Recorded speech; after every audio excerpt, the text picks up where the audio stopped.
Hello, everyone, and welcome back to another episode of Point of Disorder. We are back here to talk about all your fantastic political news, needs, and questions, and all that good stuff. I'm your host, Norris Howard, joined here by the intrepid crew.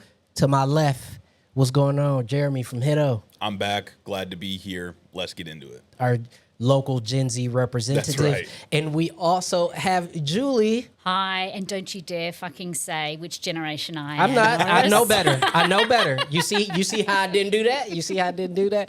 Don't forget to follow us on all of your social media platforms, Facebook, Instagram, Twitter, TikTok, wherever you consume your social media, as well as YouTube, where you can see our beautiful faces, and on all your podcast platforms. Now, we definitely want to start because we are in Michigan, and it's been all eyes on Michigan's Senate race. This is easily one of the most followed races in the entire country. Mallory McMurrow dropped out, and now it seems like the advantage has moved into Haley Stevens' camp based on the latest polling, but we do have 2 weeks to go. Who knows what's going to happen?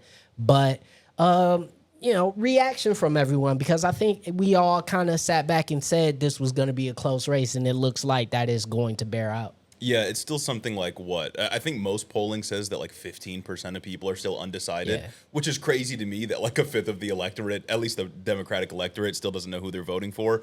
But yeah, I mean, this race, there's something new every single week. It's hard to understate how important all of this is for the future of the Democratic Party as a whole, because it's a pretty good microcosm of what like the party schism is right now. You have Abdul on the left wing, Haley Stevens being the more conservative Democrat. McMurrow was in the race, but that position being sort of in between those two, increasingly untenable. It is like everything about this race will indicate the future of the Democratic Party, and it's stressing me out every goddamn day.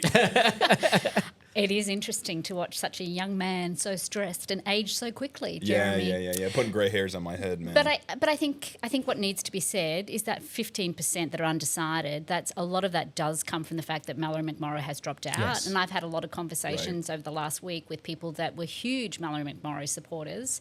And it's fair to say that they're torn. This is a very difficult. So I think we have to acknowledge there is a portion of time which a lot of these people who are also, if you think about it, the Democratic primary electorate is basic. A lot of those people are actually people that go out and volunteer for their candidates. Mm-hmm. And so a lot of these supporters of Mallory had done weeks and weeks and weeks of like volunteering their time, talent, and money to a candidate that's now dropped out. So I think it's reasonable to expect that there will be people that are undecided at this point. So I think the thing that's really getting on my goat around all of this, quite honestly, is the discourse is beyond what I've ever seen in a primary, and people that know me know that I've been around like Michigan politics now since for over 10 years. And I've seen primary after primary. When I first started getting involved, I was shocked by the discourse. Mm-hmm. That is nothing in comparison to what we're seeing right now. Like when I open up, any form of social media, and I see the arguments that are being had, it's like I don't think there's any world in which these people would actually speak in person to somebody in a way that I'm seeing the discourse on social media, which I know is normal, right? I know that's correct and that's how people operate. But at the same time, I've not seen some of these people attack Trump in the way that they're attacking Abdul al-Sayed specifically, in what I'm seeing, and some of the vitriol. They've roped his wife into it. I know. Like they sort of go, and like usually I'm the kind of guy where it's like if you're running for office, basically anything is fair game because it's like you're putting yourself out there. You should expect the attacks to be ugly sometimes, but it's like roping his wife into it, who like doesn't do anything political, hasn't made any statement, has no presence in the campaign or anything like that. That is just crazy to me. Going after her for not accepting like Medicare at her private psychiatry practice. Like, what are we doing, man? Yeah, it's gotten incredibly bad. And I think also when you're looking at the amount of money being pumped into the Senate race, because I went back and I was curious. I was just like, okay, how much is actually being spent here by these campaigns? And the number is floating around something about 46 million between the two candidates. But over 3/4 of that is all from Haley Stevens. Oh, yeah. And we can see it bear out by the radio ads, the TV ads, the amount of mailers that have been going out, so on and so forth. And I think it has become such a factor in this race because previously, we're talking about even just 10 days ago, where it seemed like Abdul El Sayed had a decent lead. I'm not going to say a sizable lead, but a decent lead. And it was just a pure media blitz from the Stevens campaign over the past week and a half, 2 weeks. And it has borne fruit for her. She's been shrewd politically, and listen, we got to say this out loud. I hate that I have to say this out loud, but President Obama has not endorsed anyone in this race. And I just want that to be clear. I'm not saying this in support or against anyone. We just have to be very clear that he has not endorsed anyone. And he himself reiterated in that. this race. And he himself reiterated that. Norris, can you talk about, because we've spoken offline about the impact that any perceived endorsement he has or may have given or perceived to have given, what impact does that have? I mean, it's huge. It's huge. Listen, President Obama is historical for many reasons, as we know, and particularly when it comes to the black vote and the black community, his word is gold for the most part. And so any sort of association with the Obama name holds crazy weight with black voters. And so there was a number of mailers and ads from the Stevens campaign that went out with his face on them because she was indeed a part of his auto rescue task force in 2009. Which it must be said was a bailout, a corporate Which was bailout. a corporate bailout. We just which note was that a corporate down. bailout, but she was a part of that team. However, that is not an endorsement for Senate, 15, 20 years in the future.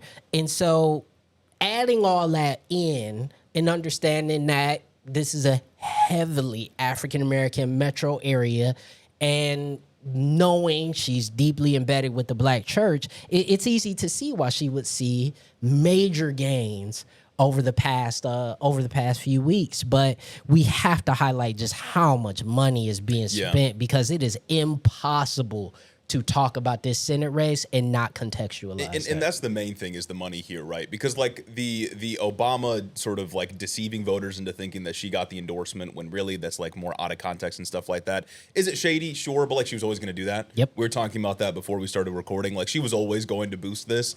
But why wouldn't you? And why wouldn't you? Right? Like everybody would do this. Tool. If you had that clip of Obama saying your name and something good about you, you're going to play it no matter what. 1,000 times. The difference, though, I think, is really being made in just the ungodly amounts of money that are being poured into signal boosting that clip specifically. Like it's in the AIPAC ads, it's in the ads and all of the super PAC and outside spending.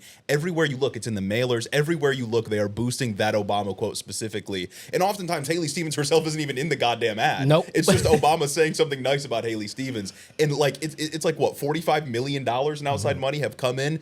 Most of it boosting that ad specifically. It is crazy, man. Yeah, it is. And we're going to talk a little bit more about dark money because we did get some responses from our wonderful survey that we sent out to our listeners and followers. We're going to talk more about that later on in the show. But Julie, you have more to add to this conversation. I do. Can we just talk for a minute about legacy media? Yeah, sure. Because I'm feeling, and I'm going to openly admit I do not watch legacy media, but I see enough in clips to see what's going on. And I did notice, so this week, obviously, the current senator for Michigan, Gary Peters, came out and endorsed Haley Stevens. After he said he wouldn't. Correct, he did. He said he wouldn't like 2 months ago. Yeah. Like, I wonder what changed.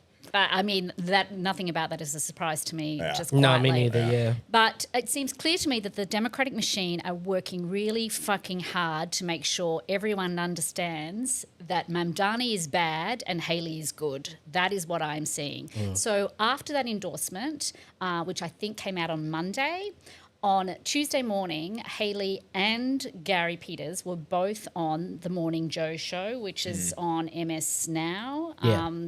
And it just seems very clear to me what's going on. And I've spoke to Gina, and she was, I'm sure she won't mind me talking about this. She believes that her mother is being radicalized by CNN and MS Now. I believe it, man. Like, they are totally, like, really, really, really working hard to make sure that everyone understands that socialism bad and establishment Democrats very good. Right. And I want to start the conversation. Why is this so, do you think? I think timing is everything. I think you're seeing, you are seeing in the special elections across the country that if progressives were not winning primaries, they were definitely making major headwinds in primaries. And I think the establishment saw that as a threat because, as we know, one of the major tenets of where democratic socialism or the progressive wing of the Democratic Party is based around getting dark money out of politics, whether it be at the federal level or the state level. And I think that is such a threat to so many people's check because we just, again, if we're going to be honest about this conversation, let's be honest about the conversation. The machine pays a lot of fucking people. Yeah. And to come in and then say, actually, we need to dismantle that machine, put the power back in the hands of the people to make it so the best people with the best intentions get elected. Well, that is a threat to a lot of people's livelihoods, and they're going to fight it tooth and nail. And I think that's what we're seeing a lot. Now, obviously, I think there are other geopolitical ramifications around that.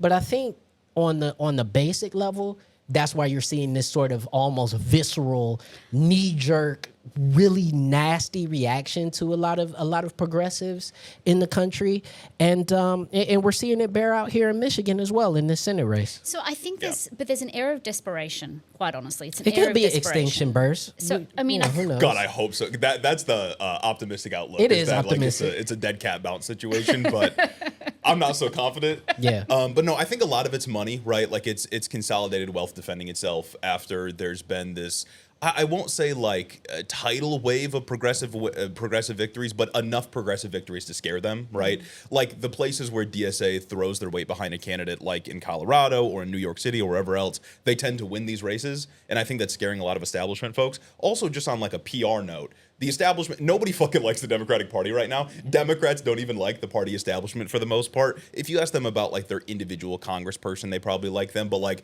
when they think of the party, sort of in abstraction, they tend not to like the Democratic Party. And so there's been this attempt to sort of like whitewash the records or images of a lot of these Democrats. Like a lot of people are trying to convince you that Haley Stevens is the moderate option. Yeah. Haley Stevens is not a moderate. Continuing to send money through the military industrial complex is not a moderate position to hold. Continuing to fund these foreign wars and genocides overseas, that is not a moderate position. Continuing to allow the existence of ICE as an agency is not a moderate position. Taking money from these massive corporations like DTE that are causing all of our problems, that is not the moderate position, but they have to convince you that she's the moderate, safe choice. Otherwise, we might get a candidate that wants to do something about all of those problems. So I put it to you, I remember in 2016, I'm old enough to remember that Michael Moore did a documentary, and it was basically around the fact, and it was before the election, talking about the fact that the reason that MAGA had basically come up, this sort of Make America Great Again, Trump kind of followers, was because I think at that time,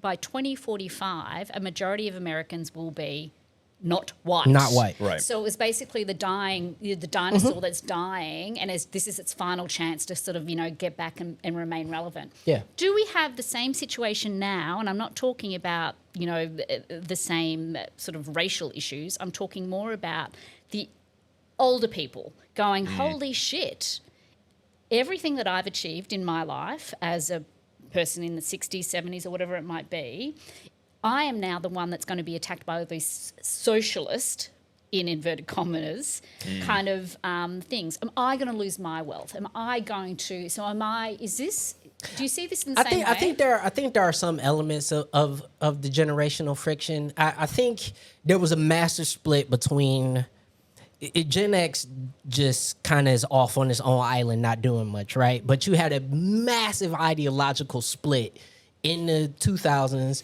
between baby boomers and millennials, whereas millennials, who still by and large vote very progressive as a cohort, right? They tend to vote more progressive. They tend to support more progressive candidates. And Gen Z kind of was still figuring its way out based on the numbers, because you still had white male Gen Zs who kind of were 50-50 on conservative and liberal, so on and so forth. But I think what you're talking about, there is an element of that. I think when we're talking about the future of the nation, DEI programs, we're talking about interracial marriages, we're talking about George Floyd and defund the police and all this other kind of stuff. These are a lot of things that were spearheaded by millennials, and those became sort of threats to the status quo. And now that you're starting to see more millennial leadership represented by somebody like Zoran Mamdani, it becomes this scary thing, because millennials and Gen Zs as cohorts are just more diverse. You can't escape that part.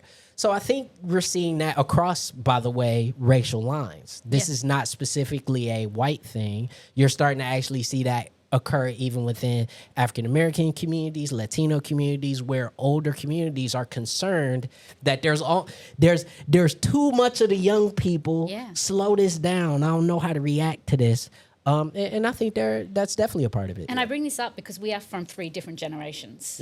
The 3 of us. So I think it is worthwhile having that conversation. Yeah, I think so. That's like the close-up view, right? And I totally agree with that, like the generational change and stuff like that. I do think from like a 50,000-foot view, the richest people in the world, mainly Christian white guys in America, flat out, they fundamentally they believe in white replacement theory, right? They fundamentally view demographic changes in the United States and elsewhere, usually like the West, quote unquote, it portends doom for the future of their race, right? They see different races of people as fundamentally in competition with one another, and as soon as white people are no longer the majority or no longer have the majority of political power, other races will then use that political power to do exactly what white folks did to them, right? That is like genuinely what people like Peter Thiel, Elon Musk, they all think this stuff. And I think that ideology gets diffused to even like, you know, older property owners in the suburbs that think that like, oh, the socialists are going to come take my house away from me, or the socialists are going to come, you know, steal my private property. I mean, I agree, but there's an element to me that disagrees with that, because I just think that's used as an excuse to consolidate the hegemonic power. Oh no, yeah, no, right? It's like, false. Right? Yeah, like it's categorically false, because there is no evidence to show that you know, people want to do that. But on top of that, I just think also that diversity just in general is a threat to white billionaire hegemonic power. I think it just becomes a more difficult thing to do, because these systems were built by rich white men, and therefore they will protect rich white men. But if those systems now don't become about rich white men, then oh my God, what's gonna happen to me, brother? You're still gonna be rich. Like let's just for real break this down. Like, unless literally we shoot every Starlink satellite out of the sky, Elon Musk will die one of the richest people to ever have walked the earth. So what the fuck are you worried about?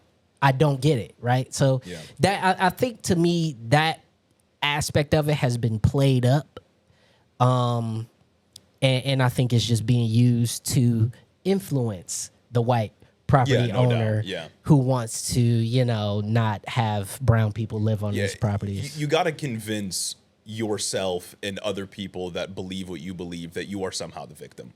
When it's like, I don't know how Elon Musk or Peter Thiel or any of these super rich white guys could ever pretend to be a victim of literally anything. Like, you run the whole system, you own everything. It's not so much that they think that they're a victim. I think it's that they try and tell other people that the fear. That's what I'm saying. They tell other people they're victims. Correct. You should be afraid. And I think the thing that, and not to distract us too much, but I think the thing that I worry about is, in a time where we're sort of like looking down the barrel of like AI and these technologies that are basically going to divide us even further, how do we come together when all of these divisions, we're so fractured by whether it be colour, whether it be race, whether it doesn't matter by age.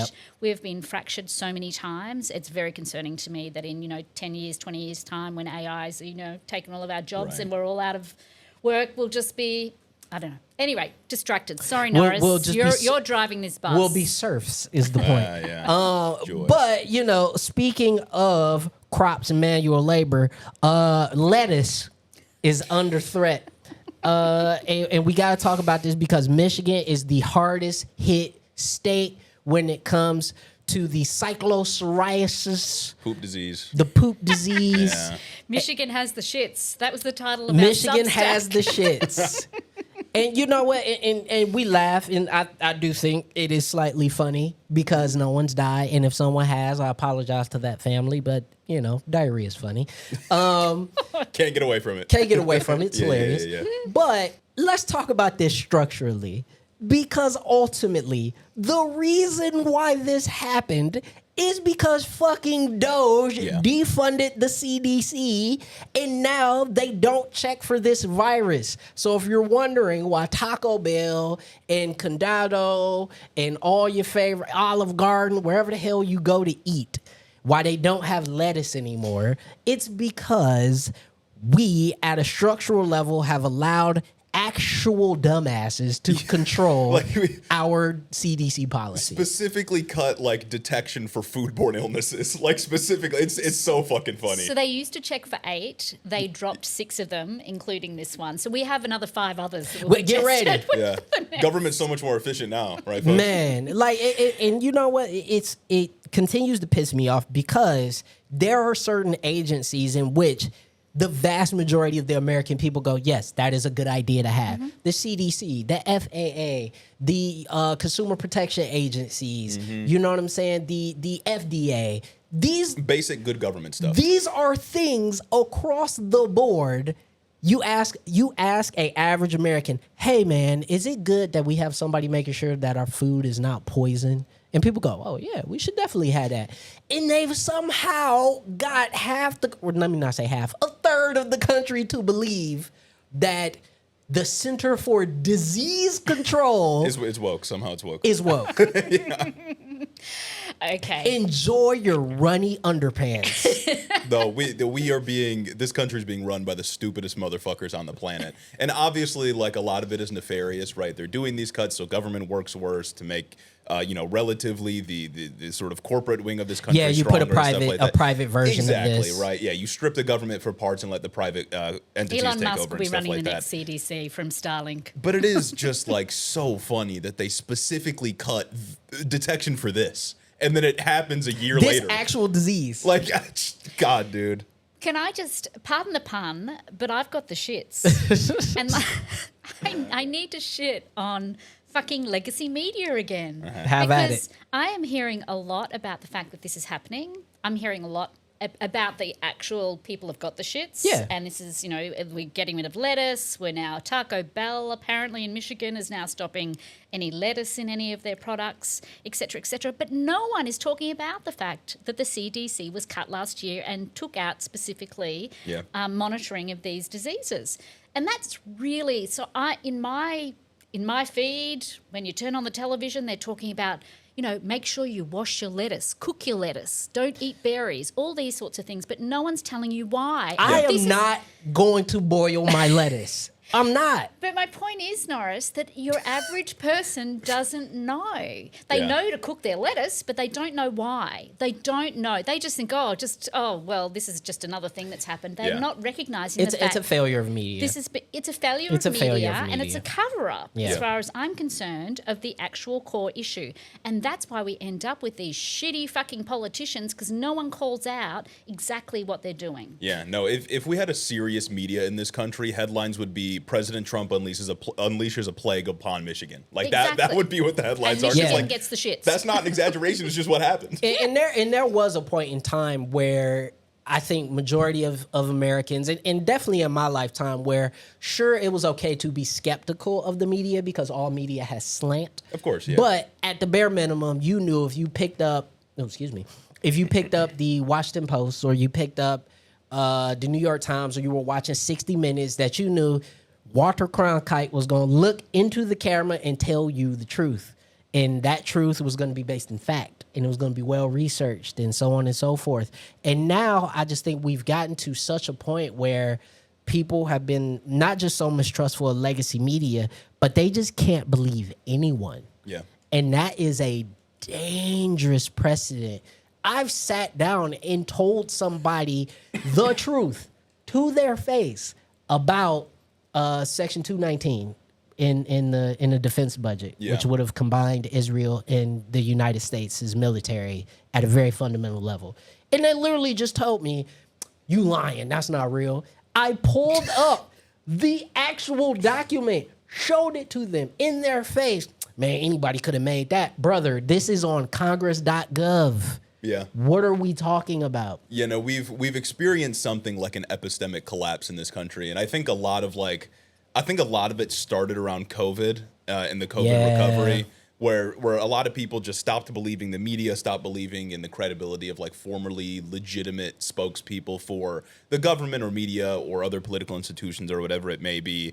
And it's only accelerated since then, right? Yeah. I mean, and like Trump is the epitome of all of this with like the cats and dogs story in 2024, the way he still talks about immigrants, the way the Iran war is on, but it's off. There's a ceasefire, but there's not a ceasefire. Like nothing means anything anymore, and we're all suffering because of it. So I propose that it started before that.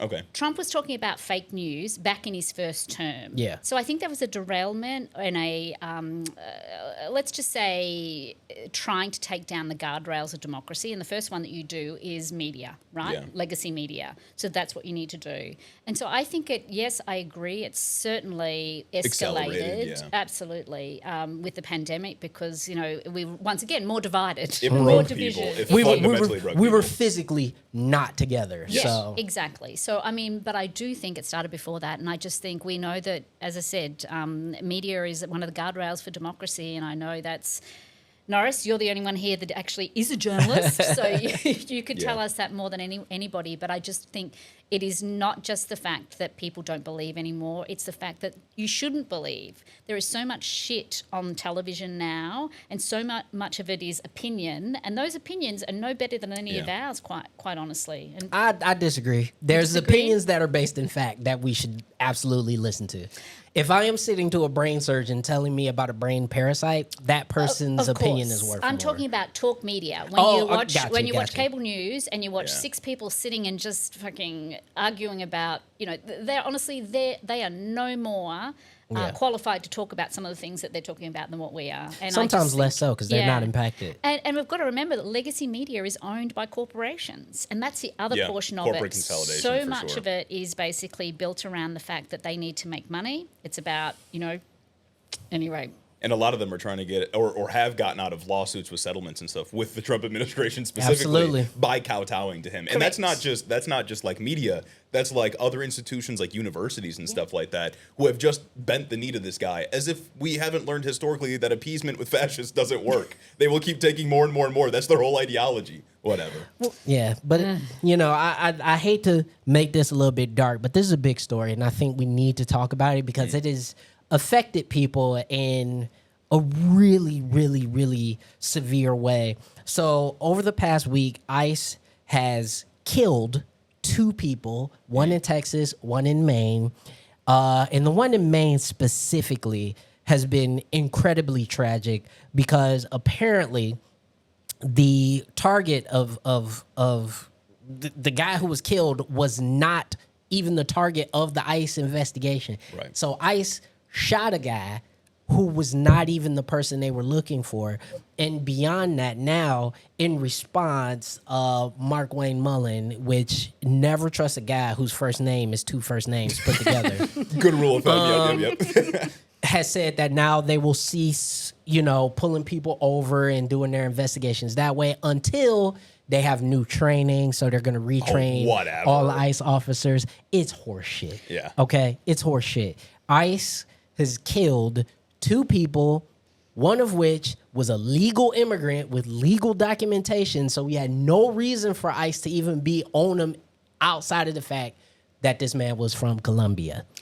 I think we need to remember that we are back where we were like 6 months ago, quite honestly. January, Yeah, we are back there. And this is it's of no surprise to me when you see the comments. They basically have targets again. So you remember they had like a target of 3,000 per day. Yep. Now the quotas. Their quota is now 2,000 per day. And how they're doing that is by pulling people over. Which the Supreme Court said they could do. Correct. Kavanaugh stops, they are allowed to racially profile. Exactly. So this is is really not a surprise to me, and it shouldn't be a surprise to anybody else. I mean, like you said, Norris, this person was legally here. He was here with a work permit. He had a social security number.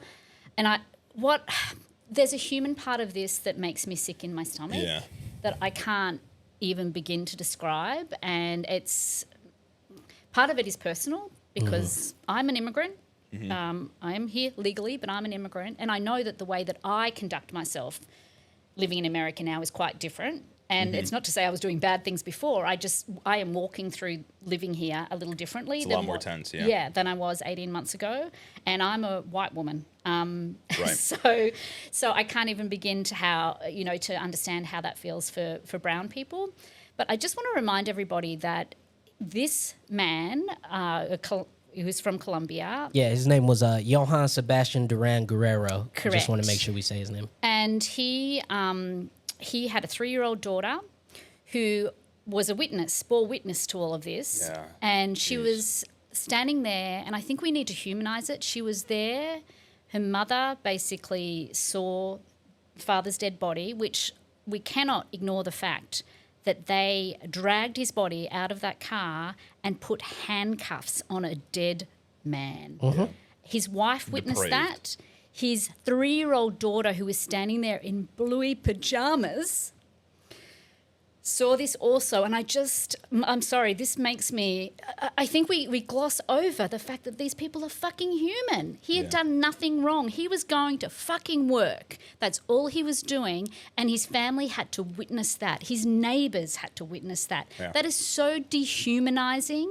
And at the same time, what's really pissing me off about all of this is that we are, with our own eyes, witnessing this going on, innocent people being murdered on the streets of this country, and then we have to turn on the fucking legacy media TV and watch them argue about whether or not they're trying to sanitize it constantly. Whether or not outright murder is cool. Exactly. It affects me in a very different way. And I think, Julie, I think the feelings that you are feeling, more people need to let themselves be that way.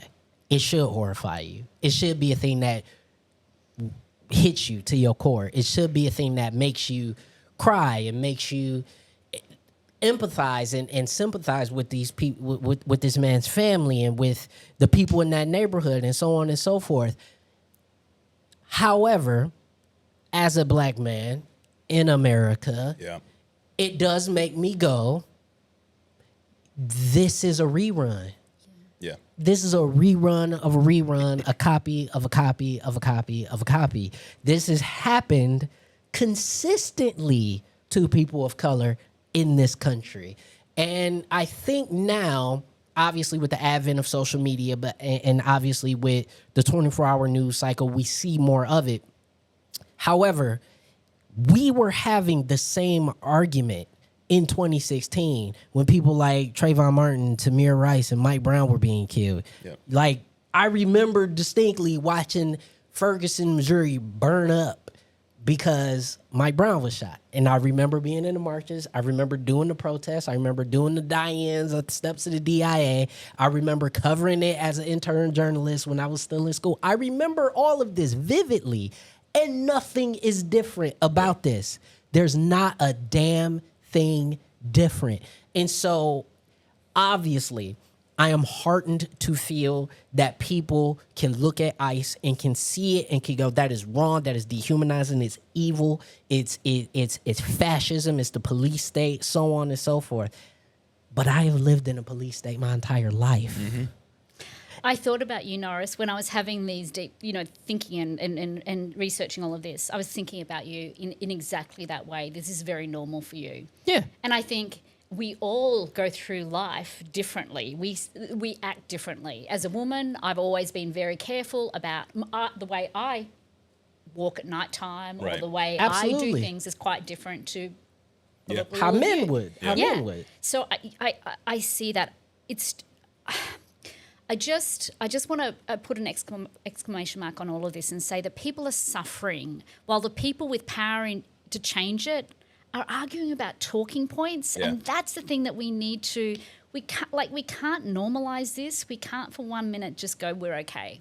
Yeah. And I do need to add that, like, the disparity in media coverage between these two murders and the murders that took place with Renee Nicole Good You and know Alex why. Brady in January, there is a clear distinction in how much these things are being covered. And the more recent murders have not been covered nearly as much, specifically because they are not white people.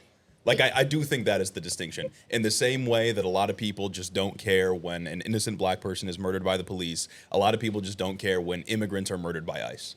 And it can't be separated from the conversation. And to the point that, like, people in power are basically doing nothing about this. Imagine talking about the Gestapo or slave catchers or whatever analogy you want to use and not saying we should abolish them, but instead saying, oh, we need to reform them. We need to overhaul them and just make them different. Yeah. That is how a lot of Democrats are talking about ICE. They're not saying we should abolish. They're saying we need to overhaul. We need to reform. Can you imagine anybody coming to the Gestapo or slave catchers with that kind of like reformist ideology? And it's like, that's not even that bad of a historical analog, because the Gestapo was reintegrated into Germany and slave catchers became police officers. So it's like, time is a flat circle. We're doing all the same things again. A copy of a copy of a copy. Yeah, no, exactly. It blows my fucking mind. This is so true, because when we had this conversation within the Distill team when we were reporting on this on Monday, and one of our team members couldn't believe it. She was just like, well, why weren't they wearing their body cameras? I'm like, dude. Bless her heart. We love her. Bless her heart. We love her. But, like, seriously, there is no way. These people this is not an organization that can be redeemed at this point. I mean, the rule of law was thrown out the window the moment that they were empowered by this administration. Yeah. Listen, the ICE, we know, is still a newer agency, but it has existed before the Trump administration. And it has existed in a form that, at bare minimum, had some decorum and professionalism to itself. You did not hear much about Border Patrol and ICE and DHS in the same way back then that you hear about it now. Why? Because at bare minimum, you had competent people in place who says, hey, let's not blow people's heads off in the street in front of their fucking kids. Do you know what I also heard, and I'm pretty sure this is the case, and I think we need to just make a point of this. He had 3 people in the car with him at the time, and all 3 of those people are being asked to self-deport.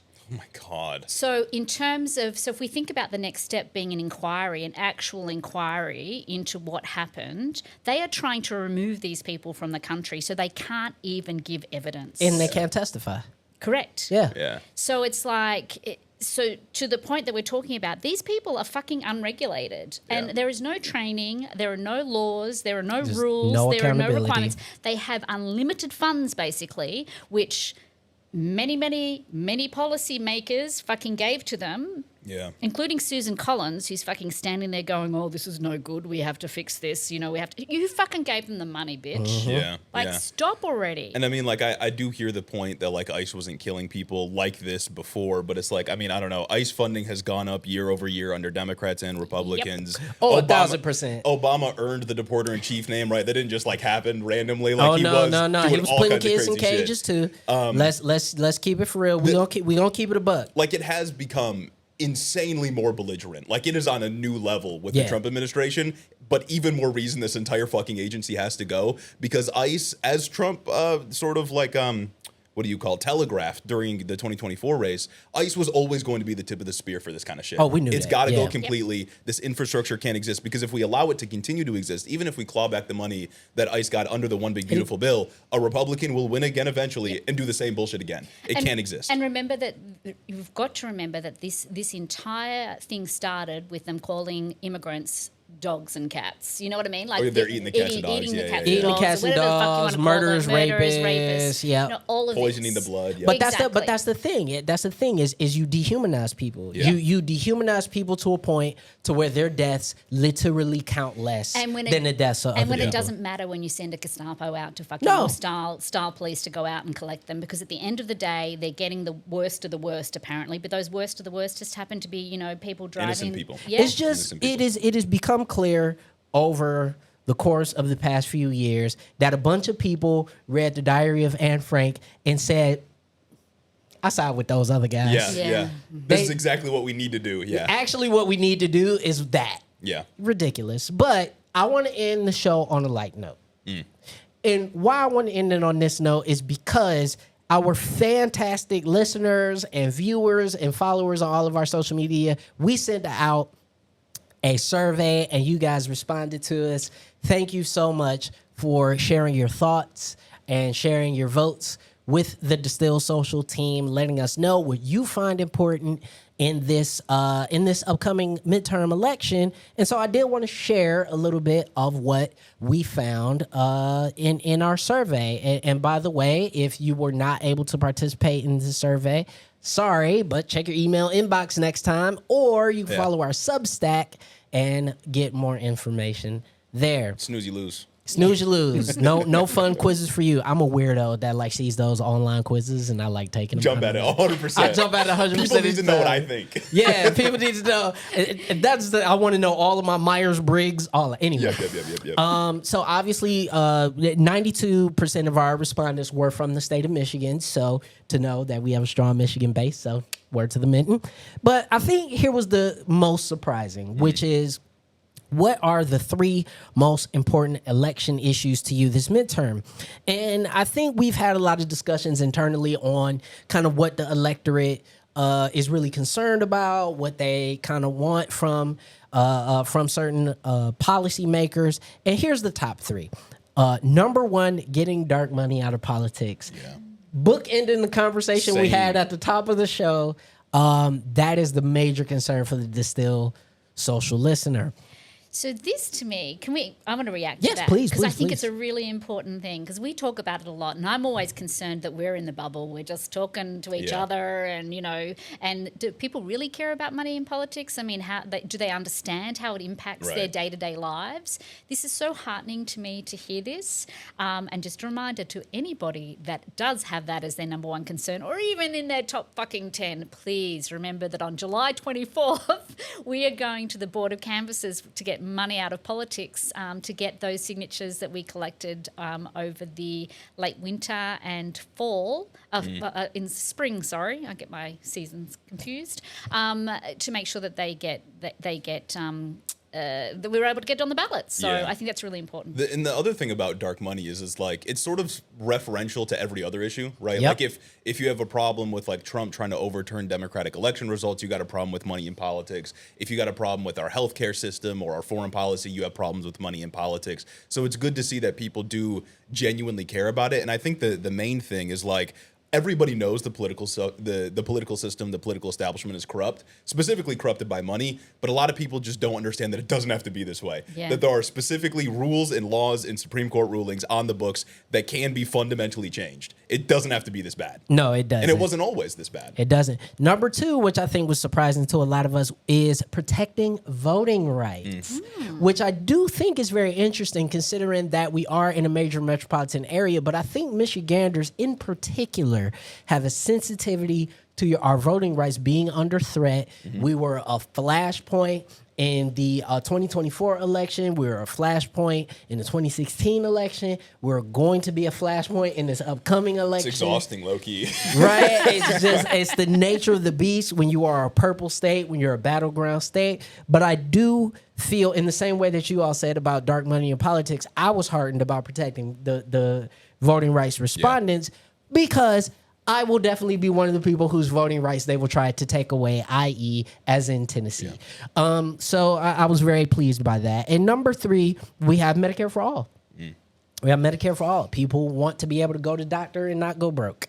So that is our top 3. This gave me that last one gave me such a... Specifically Medicare for all, yeah. Yeah, I mean, it's something since we started this podcast, it's been my favorite hobby horse in terms to talk about. And I think the thing is, I think we're getting to a point, quite honestly, right now, and I don't think it's just our listeners and our followers. I think just generally speaking, after the big beautiful bill and the shit that hasn't even actually come down of that, remember that a lot of that stuff is going to be next year. Next year. Yeah. Jesus Christ. It's going to get bad. Sorry, Jeremy. It's going to get bad. Jeremy's always excited to come on the pod with us. It makes him feel so good. But honestly, why anyone can defend the US healthcare system is beyond me. You can't find a system anywhere on earth that delivers worse value for money, incredibly expensive, and such mediocre outcomes. Yeah. And I feel like people are finally starting to see that. I can tell you 10 years ago, they did not. The answers to those questions would have been very, very different back then. And the thing is, like, Medicare for All is one of those policies that on its own would be genuinely transformative for so many people. I mean, just the component of not linking your health insurance to your employer anymore would allow people to leave so many shitty jobs, so many shitty marriages that they don't want to be in anymore. Yep. Like, it would change so many people's lives on such a fundamental level. The only issue is that it takes profits away from health insurers. So it can't flat happen. out. I mean, and not even thinking about the jobs that it would create. Nobody talks about that part of Medicare for all. Yeah.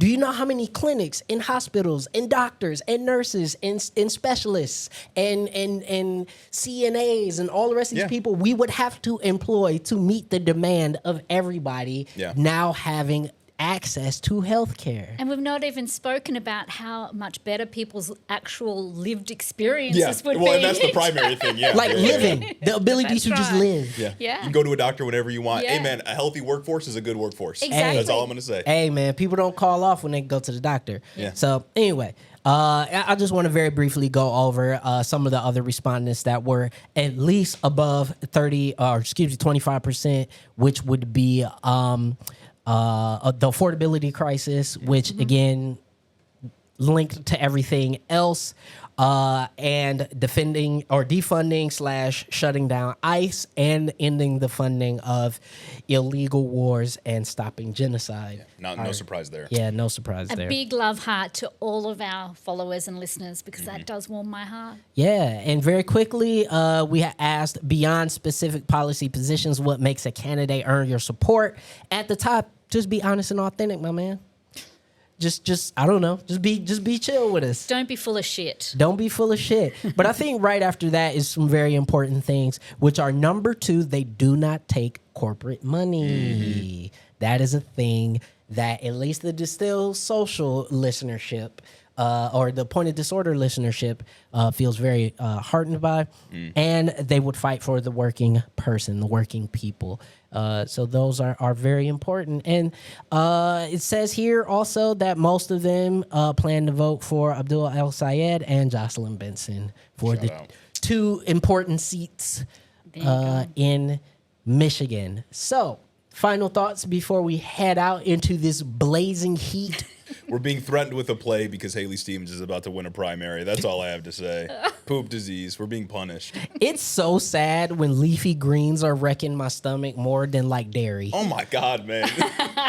Well, I just want to say I'm very excited to be able to eat chocolate instead of lettuce. Now you have to. Oh, it's just like the pandemic. They made you feel like a superhero for getting takeout. Yep. Exactly. Yep. Now I simply have to eat all this candy. I can't eat vegetables. I gotta eat all the candy now. Anyway, thank you all for watching and listening to this episode of Point of Disorder. Don't forget to check us out at Head in the Office. Tell them where. Head in the Office, all platforms. Check out the podcast. Check out the short form.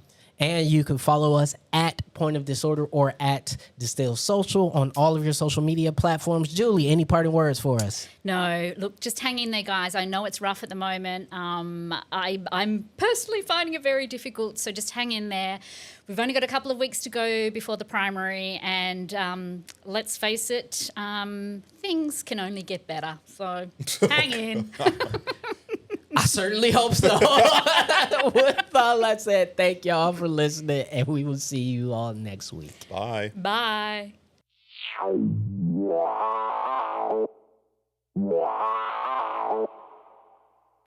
And that's a wrap on today's episode of Point of Disorder. We'd like to extend a huge thank you to everyone who listened today. And if you like us, give us a like, a subscribe, or a review on any place you get your podcasts. And don't forget to follow us on social media at Distill Social and at The Guerrilla Politic.